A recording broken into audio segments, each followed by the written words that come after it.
미운 놈 떡 하나 더 준다 라고 하는 속담 아시지요? 그런 적 있어요? 미운 놈한테 떡 하나 더 주신 적이 있으신지 모르겠어요. 언뜻 들으면 관대한 말 같기도 합니다만 사실은요, 그 속에 우리 사람들의 미묘하고 틀려있는 심리가 담겨져 있는 속담입니다. 마음에 들지 않는 사람에게 떡 하나를 더 건네면서 그 사람의 반응을 살피고 그를 곤란하게 만들어서 시험하고 결국은 그의 흥을 잡아내려고 하는 그런 태도라는 것이지요. 그래서 상대방의 어떤 작은 실수라도 더 크게 부풀려서 비난함으로써 자신의 우위를 확인하려고 하는 결코 선하지 않는 마음의 표현이라고 할 것입니다. 바로 이 속담이 오늘날 세상 사람들이 우리 믿는 성도들을 대하는 방식인 것을 아마도 강력하게 보여주는 그런 속담이 아닌가 생각해 봅니다. 우리가 세상 속에서 하나님의 진리를 따라서 믿는 자로서 또 그때의 자녀로서 살아가려고 할 때에 세상 사람들은 우리를 이해하지 못하고 그런 우리를 오히려 불편하게 여깁니다. 그래서 마치 미운 놈에게 떡을 하나 더 얹어주듯이 우리에게 더 많은 시험을 가하고 더 까다로운 기준들을 요구하고 작은 허물이라도 더 크게 비방합니다. 이것은 우리가 그들에게 무엇을 잘못해서 그러는 것이 아닙니다. 오히려 우리가 빛 가운데 서 있음으로 말미암아, 즉 우리의 존재 자체가 어둠에 속한 그들에게 부담이자 또한 자신을 책망하는 것처럼 느껴지기 때문입니다. 그러니 세상에 이유 없는 그런 적대감들, 비방이야말로 역설적으로 우리가 하나님의 자녀, 하나님의 백성, 하나님께 속해 있다라는 분명한 증거가 될 수 있는 것입니다. 세상이 우리라고 하는, 나라고 하는 이 존재, 내가 하나님의 자녀요 하나님의 성도라고 하는 이 존재 자체가 불편해하고 그런 나를 밀어내면 밀어낼수록 우리는 세상에 속한 사람이 아니라 하늘에 속한 자, 우리의 고향이 하늘임을 우리로 확인할 수 있는 것입니다. 그런데 불구하고 이 땅에서 우리의 삶은 고통스러운 또 그들의 비방이나 모략으로 인해서 현실적으로 어려운 가운데 있는 것은 분명합니다. 그래서 우리는 참 억울합니다. 그런 억울함 앞에 우리는 어떻게 살아가야 할까요? 우리에게 이 땅 가운데 그런 고난의 의미가 무엇이고 우리의 믿음은 도대체 어디서부터 시작해야 하는 것일까요? 오늘 성전에 올라가는 노래의 첫 번째 시편인 120편을 통하여 바로 그 고통의 자리, 그 자리야말로 하나님을 향한 가장 위대한 순례길의 시작이 되어지는 출발점을 함께 나누고자 원합니다. 오늘 시편 120편은 성전에 올라가는 노래라고 하는 표제가 붙은 15편의 시편 가운데 그 첫 번째 서곡처럼 느껴집니다. 이스라엘 백성들이 절기 때마다 예루살렘 성전을 향하여 나아가며 불렀던 순례자의 노래가 바로 이 시편 120편입니다.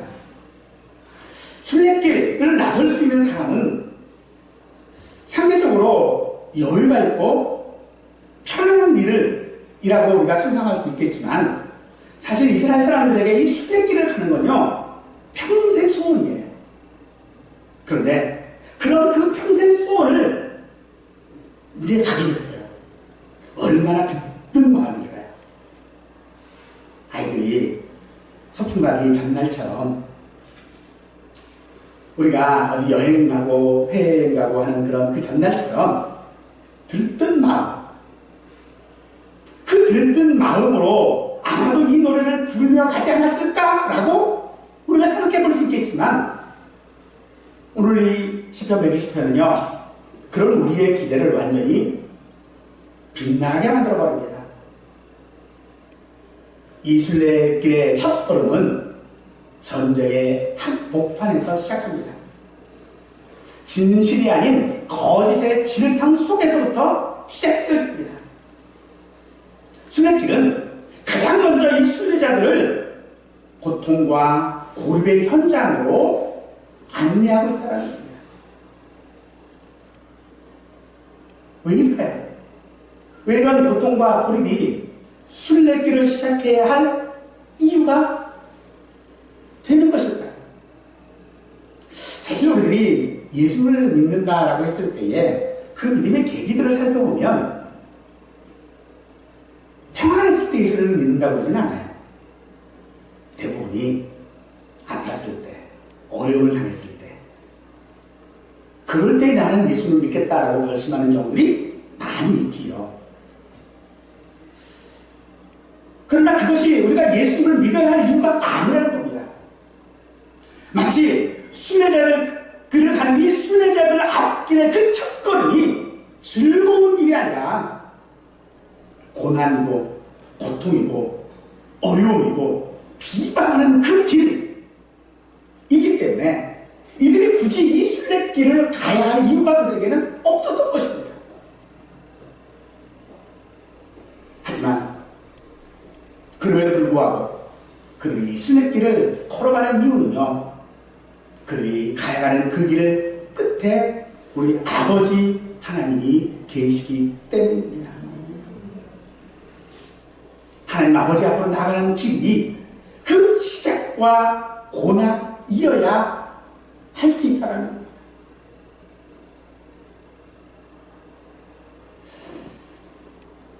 믿음의 현실의 그 고난을 우리가 외면하는 어떤 도피처처럼 사용하는 것이 믿음이 아닙니다.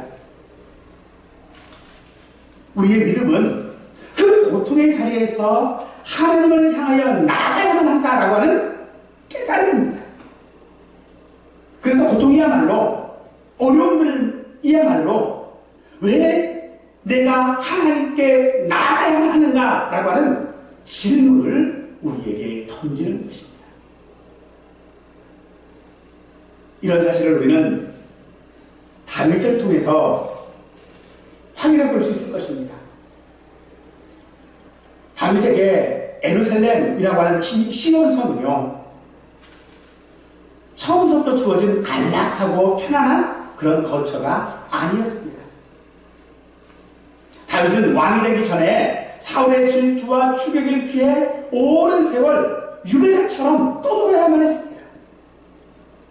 다윗은 자기 나라 안에서도 발 붙일 곳이 없었고, 그를 향한 수많은 거짓 모함과 속이는 의 공격에 시달려야만 했습니다. 그래서 그에게 예루살렘은요, 안식처가 아니라 고난의 길 그 끝에서 바라보는 간절한 소망이었던 것입니다.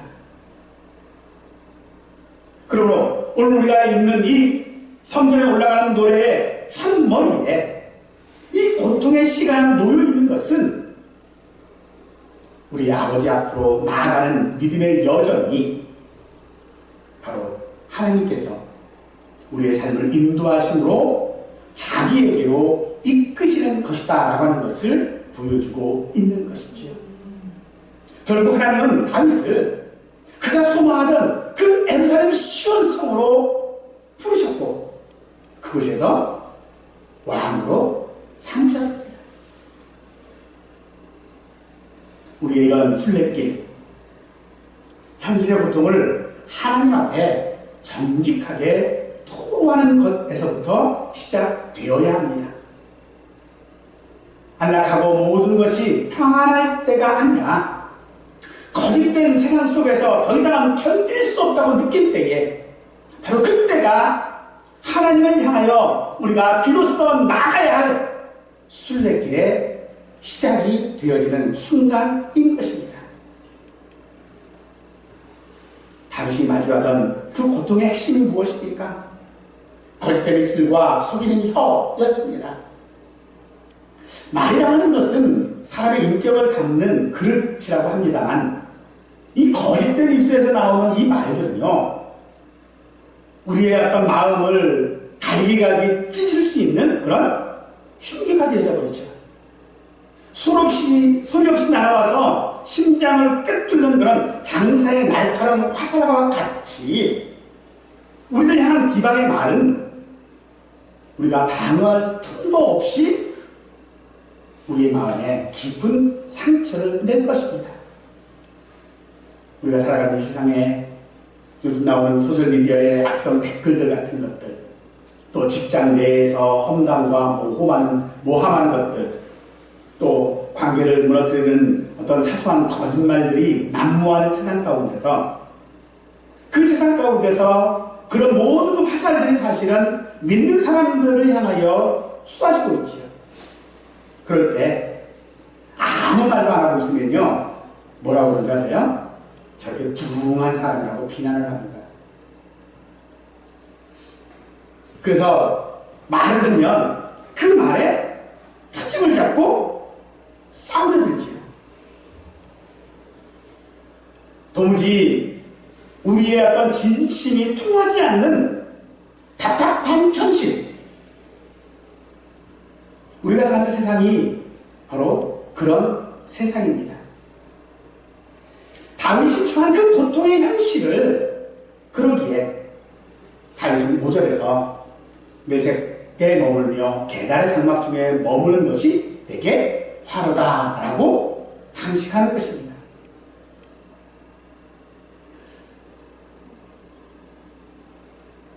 메섹은 흑해 연안의 어떤 그 호전적인 북방 민족이에요. 게달은 아라비아 사막의 사나운 민족입니다. 지리적으로 이 두 민족은요, 아무 상관없는 민족이에요. 그런데 굳이 이 두 민족을 묶어서 말하고 있는 것은 지금 우리가 겪고 있는 이 고난의 특정이 어떤 특정한 장소나 특정한 사람의 문제가 아님을 우리에게 말하고 있는 것이죠. 이 세상 어디에서나 믿음을 가지고 경건하게 살고자 할 때에 필연적으로 마주하는 상황, 바로 그 자체를 상징하는 것이 바로 메섹에 머물며 게달의 장막 중에 머무는 것이라고 말하고 있다는 것입니다. 하나님의 백성으로서 우리가 이 땅에서 경건하게 살고자 할 때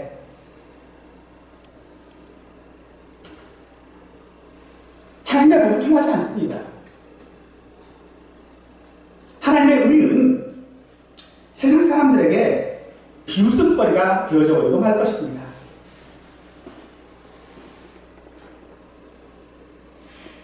그러므로 우리는 그런 세상, 메섹과 게달의 장막 속에서 살아갈 때에 불편함과 고통을 느끼는 것이 어쩌면 당연한 것일 수도 있을 것입니다.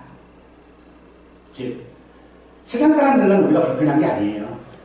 사실 우리들도 이 땅 가운데 살아갈 때에 세상 사람들이 참 불편합니다. 어떤 경우일까요? 집에 손님이 오는 거와 마찬가지일 것 같아요. 집에 손님이 오면 손님도 불편하고 사실 주인도 불편해요. 우리가 흔히 사람들 하는 말에 로마에 가면 로마법을 따르라 라고도 말을 하고 있습니다만, 로마법을 따라야 하는 이유가 뭘까요? 불편하지 않기 위함이 아니겠습니까? 그러나 그렇다고 해서 과연 불편하지 않을까요? 우리나라에 중국인 관광객들이 많이 온다고 그럽니다. 그런데 그 중국인 관광객들이 있는 곳마다 우리가 얼마나 불편해하는지 몰라요. 이 사람들이 말이 막 어조 강해가지고 그냥 싸울 것 같아요. 뭐 무슨 일이 일어날 것만 같아요. 그래서 중국인들이 있는 곳은 피해 다닙니다. 반면에 우리나라에 관광 온 중국인들은 그러면 편할까요? 절대로 안 편해요. 그게 세상과 우리 믿는 성도의 불편함입니다. 서로서로가 지금 불편해요. 하지만 사랑하는 성도 여러분, 그런 세상이 불편하게 느껴질 때에 낙심하지 않기를 바랍니다. 이것은 우리가 우리의 믿음이 뭐가 잘못됐거나 내 믿음이 병들었거나 하는 그런 신호가 아니라 오히려 내가 믿음으로 말미암아 살아있다라고 하는 증거일 것입니다. 하늘에 속한 자가 땅의 방식의 불편함을 느끼는 것은요, 그래서 지극히 당연한 것 아니겠습니까? 그러니 그런 불편함이 없는 내 집, 바로 하나님의 집을 소망하게 되어지는 것입니다. 그렇다면 이처럼 방편에도 삼을 수 없는 거짓의 화살들이 빗발치는 세상 속에서 우리는 어떻게 반응해야 하는 것입니까? 어쨌든 우리가 불편함이 없는 하나님의 집을, 그 하나님의 거룩한 곳을 소망한다고 할지라도 어쨌든 우리는 지금 이 땅 가운데 좀 살고 있잖아요. 그러면 그들이 불편해할 때에 분명 나도 어떤 반응이 있어야 할 것이에요. 어떻게 반응하는 것이, 어떻게 그 문제들을 해결해야 할 것입니까? 오늘 말씀은 우리에게 정말로 단순하고 유일하고 강력한 하나의 해법을 제시하고 있습니다. 거짓과 비방에 직면했을 때 우리 사람들의 본능적인 그런 반응은요, 인간적인 방법으로 맞서는 것입니다. 해명하고 논쟁하고 그들과 똑같이 맞대응해야 할 것입니다. 그러나 이러한 시도는 사실 대부분 흙탕물을 더 세게 휘젓는 것과도 같습니다. 문제를 해결하기는커녕 소문을 더 키우고 상황을 더 악화시킴으로써 결국은 우리 자신을 더 깊은 수렁으로 밀어 넣을 뿐이라는 것입니다. 그럼에도 불구하고 우리는 그런 사정들을 사람들에게 호소하죠. 내가 지금 이런 상황이다. 내가 이렇다. 그래서 자신의 그 연약함과 자신의 그 나약함들을 가지고 사람들한테 이야기를 하는데, 사실 그렇게 이야기를 하면 그 사람들이 내게 어떤 위로를 주고 도움을 주고 힘을 주고 하면 좋겠지만 사실은요, 그게 약점이 되버리고 맙니다. 그러나 그 호소를 하나님께 하면 다릅니다. 그 호소를 하나님께 하면 우리가 이 세상을 살아갈 힘이 있음을 믿으시기 바랍니다. 그래서 1절에서 뭐라고 그럽니까? 내가 환난 중에 여호와께 부르짖었더니 내게 응답하셨도다 라고 하는 것입니다. 세상과 싸우는 대신에 하나님을 향해 부르짖는 것이 아버지 앞으로 가는 그 길의 첫걸음임을 믿으시기 바랍니다. 이것이 바로 그 모든 순례의 출발점에서 모든 문제의 해답입니다. 부르짖음이라고 하는 것이 하소연하는 것이 아닙니다. 불평하는 것이 아닙니다. 문제 해결의 주체를 나에게서 전능하신 하나님, 나를 사랑하시는 하나님, 내게 은혜 베푸시는 그 하나님께로 온전히 이전하는 강력한 믿음의 행위가 바로 부르짖는 것입니다. 내 힘으로 막을 수 없는 거짓의 화살들 앞에서 내 지혜와 전력으로 풀 수 없는 그런 관계의 실타래 앞에서 하나님께 맡기는 고백, 그것이 부르짖음의 고백인 것입니다. 사랑하는 성도들은 그렇게 우리가 하나님 앞에 부르짖을 때에 우리 인생에 놀라운 역전이 일어나는 줄 믿으시기 바랍니다. 하나님께서는 그런데 왜 우리를 그런 환란 가운데 두시는 것일까요? 왜 하나님의 사랑하는 그 집으로 우리를 빨리 데려가시지 아니하시고 편안한 곳으로 우리를 인도하시지 아니하시고 우리를 이 환란 가운데에 거짓이 남만한 시상 가운데에 우리를 두고 계시는 것입니까? 환란이라고 하는 것은 우리의 기도에 대해서 하나님이 어떻게 응답하셨는지를 가장 선명하게 보여줄 수 있는 도구가 되시기 때문입니다.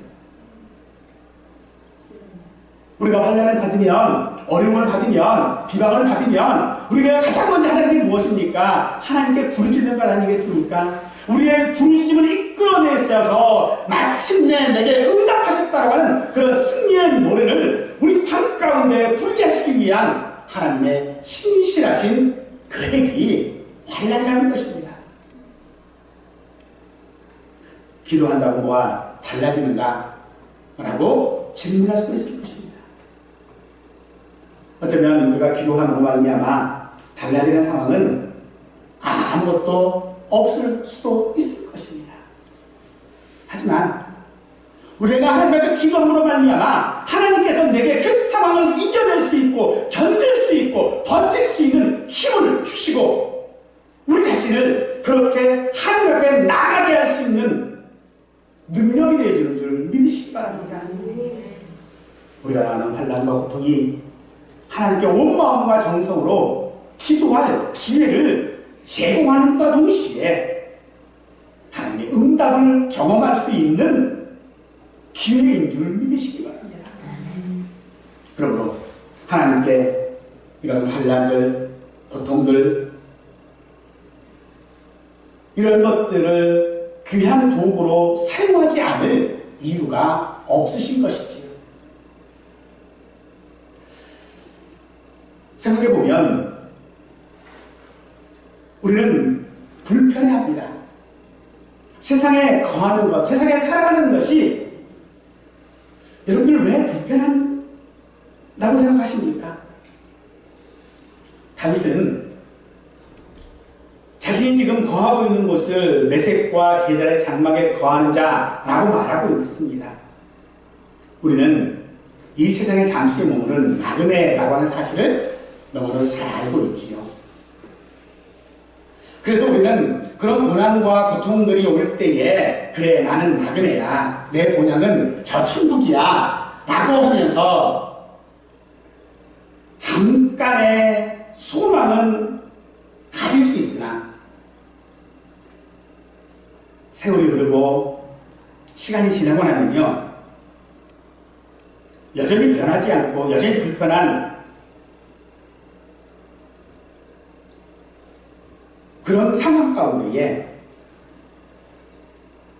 두려운 마음이 생깁니다. 더 불편해져 버립니다. 왜냐하면 이대로 모든 것이 끝날까봐. 내가 메섹과 게달의 장막에서처럼 그런 세상에서 당하는 비방과 또 어려움들과 고통들과 고난들과 환난들이 그냥 그 상황 그대로 끝날까봐 우리는 두렵습니다. 그런데 더 불편한 것은요, 내가 이대로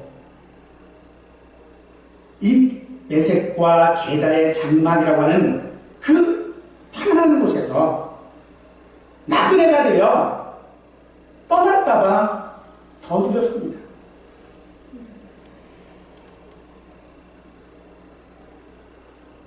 그게 우리에게 불편한 진실입니다. 우리가 불편한 것은 그들이 우리를 미워해서가 아닙니다. 그들이 우리를 비방해서가 아니었다는 것입니다. 우리가 세상이 불편한 이유요, 그 세상 사람들이 누리는 것을 나는 누리고 있지 못해서, 그들과 함께 즐겁게 교류하면서 살아가야 하는데 그러지 못하기 때문에 우리는 불편해하는 것 아니겠습니까? 그러나 우리는 믿지 말아야 합니다. 이 세상은 우리가 잠시 머무는 곳입니다. 우리의 본향이 아닙니다. 우리 집이 아니라는 것입니다. 지금 우리가 머물고 있는 이 땅은요, 우리가 있었으면 좋겠다라고 생각하는 이곳은 강도의 소굴이고 사단이 다스리는 곳입니다. 여러분들, 악한 사람들과 하룻밤을 같이 보낸다면 어떨까요? 참 끔찍하죠. 그런데 그 악한 사람들이 가득한 곳에서 그들과 어울려서 살고 싶은 그런 사람이 어디 있겠습니까? 우리가 이 땅 가운데에 나그네로 살아야 되는 이유가 그래서 그렇습니다. 세상이 편안해지고 세상이 즐거워지면 우리는 결코 순례의 길을 떠나야 하지 않을 것입니다.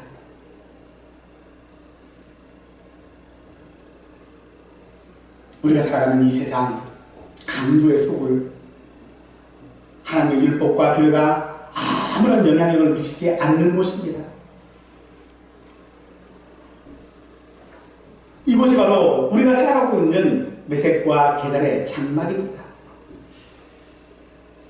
때문에 그들과 다른 방향으로 그들처럼 살지 않는 우리에게 고통이 있고 아픔이 있는 것은 당연한 것입니다. 그러니 고난이 닥쳤다고 상심하거나 좌절하지 마시고 하나님께 더 가까이 나가 부르짖어야 하는 것입니다. 그 부르짖음이 환난의 응답을 기회로 만드는 길입니다. 또한 그 부르짖음으로 인하여서 하나님이 내게 이 시간을, 지금 이 상황을 주신 의미를 깨달을 수 있는 길인 줄 믿으시기 바랍니다. 성도는 이 땅의 그런 만연한 죄를 화로 여기고 하나님의 존전, 하나님 앞으로 향해 끝없이 떠나야 하는 그 순례의 결단을 해야만 합니다. 많은 성도들이 여전히 세상 속에서 불편함이나 어려움을 전혀 느끼지 못하고 살아가고 있습니다. 어쩌면 세상에 불편하지 않고 아무런 상관이 없으면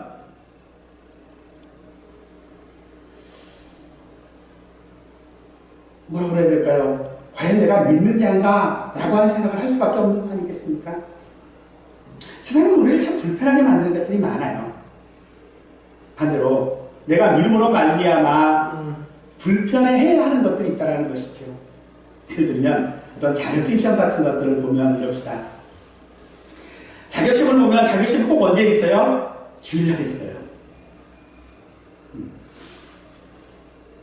어떤 즐거운 일들, 이런 거 다 언제 해요? 거의 주일날이에요. 어디 한번 여행하려고 해도요, 이게 참 주일이 중간에 끼어있으면 이게 얼마나 불편할지 몰라.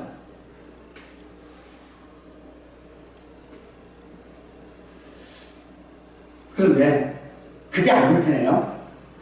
주일의 중간에 있는 날, 7일 중에 한 날은 쉬어야 하는데 이게 불편하지 않다? 그럼 그건 믿는 자라고 말하기가 참 어려울 수밖에 없다는 거예요. 그러므로 우리가 정말로 내가 하나님의 자녀, 내가 하나님을 믿는 자라고 한다면 당연히 지금 내 자리, 내 삶의 이 자리에서 깊은 불편함을 느껴야 할 것입니다. 그런데 그 불편함 때문에 세상에서 도피하고 라는 것이 순례길이 아닙니다. 우리는 때로 순례길이라고 생각하니까 그런 세상으로부터 도피해서 어떤 산속으로 들어가 버리는 뭐 이런 것들을 생각하기도 합니다만 사실 그런 것이 순례길이 아닙니다. 예수님께서 우리에게 그래 너희가 이 어려운 세상에서 살고 있으니 빨리 부르짖을 때에 하나님 이 어려운 세상에서 나를 빨리 좀 데려가 주십시오 라고 하는 기도를 하라고 예수님은 우리에게 가르치지 않으십니다. 오히려 예수님은 우리에게 뭐라고 하시냐면 세상 속으로 가라라고 말씀하십니다. 우리를 세상 속으로 보내신다라는 겁니다. 내가 불편해 여기고 내게 고통을 주고 나를 비방하는 그 세상 안으로 나를 보내시고 계시다는 거예요. 그 보내시는 것이 바로 순례길이라는 것입니다. 그런데 주님은 그 순례길을 보내시는 우리에게 말씀하십니다. 평안을 너희에게 비추느니 곧 나의 평안을 너희에게 주노라. 우리를 그냥 보내시지 아니하시고 우리에게 무언가 그 고난과 고통과 그 어려움들을 이겨낼 수 있는 무기를 하나 주시는데 그게 뭡니까? 주님의 평안이라는 겁니다. 그러니 성전에 올라가면서 노래할 수밖에 없는 것 아니겠습니까? 사랑하는 성도 여러분, 우리는 지금 세상 가운데 보냄을 받은 이 땅의 나그네요, 순례자요, 이방인들입니다. 우리의 순례의 길은요, 도피하는 것이 아니라 그 계달과 그 세상 가운데서 하나님의 빛을 따라 나아가는 길을 내는 사람이라는 것입니다. 이것이 오늘 시간 120편이 가르치는 우리 아버지 하나님 앞으로 우리가 나아가는 성도의 삶이고 나그네로 살아가야 하는 순례자의 길이라는 것입니다. 그래서 이 시편 120편이 성전으로 올라가는 노래의 첫머리에 자리하는 것은 우리의 신앙이, 우리의 믿음이 어디에서부터 시작되어야 하는지를 분명히 보여주고 있는 것입니다.